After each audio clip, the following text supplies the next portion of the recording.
Bayanan da na tattaro sun ce kwale-kwalen ya kife ne a gabar ruwan Yawuri sakamakon torokon ruwa, kuma kwale-kwalen ya taso ne daga Kasabo da ke karamar hukumar Agura a jihar Neja, inda ya nufi Yawuri don kai mutanen da ke ciki kasuwar garin da ke ci. Kazalika bayan kifewar jirgin, wasu daga cikin mutanen da ke ciki sun yi kokari sun fita da kansu, yayin da wasu kuma aka ceto su da rai. Haruna Rafin Kuka Yawuri ga naune ga kuma ƙarin bayanin da ya yi mini kan afkuwar lamarin. A halin ya aiki yanzu dai ana duba gawarwakin da suka rasu ne. Da yanzu ga al'ada an ɗebe tsammanin samun wani da rai sai da gawarwaki. Mutum nawa ne a cikin jirgin? Ba mai ce miki ga ko mutum wani tunda ba ga direba mutu kwanna.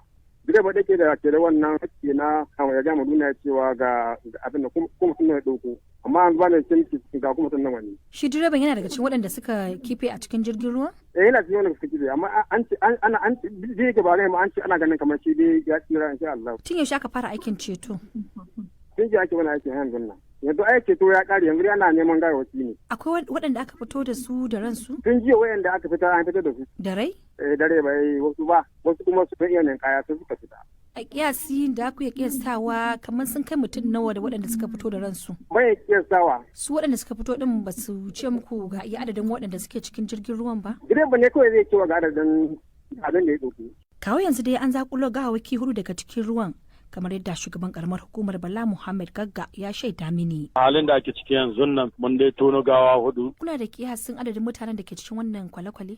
To a hakikanin gaskiya babu specific, don saboda don wasu suna ce mana jirgin yana dauke da mutum 30, wasu kuma suna cewa bai kai haka nan ba, wasu suna cewa 25. An samu waɗanda suka tsira da ransu a cikin waɗanda ke cikin jirgin? An samu wayanda aka ceto su da rayukansu wajen mutum 13. So kamar yanayin aikin ceto yake gudana? Mun zuba jirage cikin ruwa, sannan kuma mun samu yagwage an ɗaura musu duwatsu wanda yake suna tukawa suna ji duk inda suka ji nauyi ya hukin, saboda haka za a nuta a shiga wannan wurin a ga abin da ya sa ya kama wannan abin sai a ɗauko. Ana yawan samun kifewar kwale-kwale musamman a yankunan ku. Shin wani kokari kuma hukunta kuke wajen kare akwai irin wannan? To hakikanin gaskiya muna ɗaukar matakai abin da ya kamata a yi. Kamar me? Kaman muna ba su riguna to kuma ba su son sawa.